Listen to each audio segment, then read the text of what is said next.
Let me just start off by saying thank you so much for being here. Obviously, we're not here for me, we're here for Dancers Against Cancer, so thank you so much for coming and supporting the cause. I am planning nothing but to have a fun night with you tonight. And really be aware of, as dancers, is what is the teacher doing? What is the choreographer doing? And scanning every single line of their body so that you can be a chameleon and turn into exactly who they are and what they are asking of you.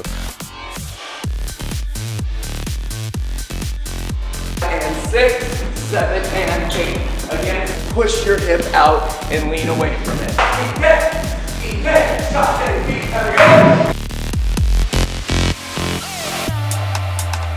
Yes, little one.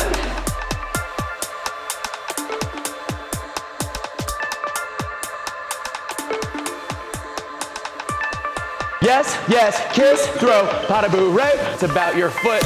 5 and 7, 8. And let that take you into your 8. Don't think 7. Let it keep moving from the top. To be right in the center, yeah? Click, click, ha, ha. Okay, don't you move and stop. 1 and boom. Yeah.